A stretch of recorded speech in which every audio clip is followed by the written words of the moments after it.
Do'stlar, Oybekdan sizlarga yana yaxshi kvartira topib qo'ydik. Yaxshi holatda 2 xonali skvoznoy kvartira. Manzili Oybekda Vika magazinda oldidan kirib kelsa bo'ladi bu tomondan.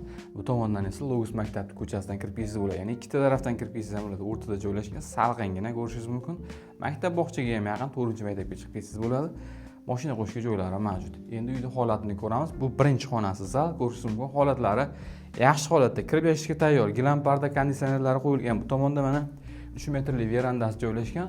Oshxonani ko'chiradigan bo'lsangiz 3 xonaga o'zgartirsangiz ham bo'ladi. Romlari to'liq akfa. Bu tomonda ko'rishingiz mumkin, mana ikkinchi xonasi. Yotoqxona qismlarida gilam pardalari mavjud, romlari akfa. Skvoznoy holatdagi 2 xonali kvartira. Bu yerda esa oshxona qismlari, oshxona jihozlari mavjud. Qarang, yaxshigina kvartira. Bu tomonda tashqaridan kirish qismi koridor, bu yerda umumiy sanuzul, kafellar qilingan, aristollar mavjud. Kirib yashashga tayyor bo'lgan kvartira, ijaraga qo'yib foydalanasiz ham yaxshi variant. Faqatgina jihozlasangiz 1-2ta bo'ldi. Narxi esa egalar tomonidan $27,500 ga baholanyapti. Albatta, kam bor qiziqqanlar quyidagi raqamlarga aloqaga chiqsangiz bo'ladi. Bizga obuna bo'lib qo'ying, sizlarga bundan ham yaxshilarni ulashib boramiz.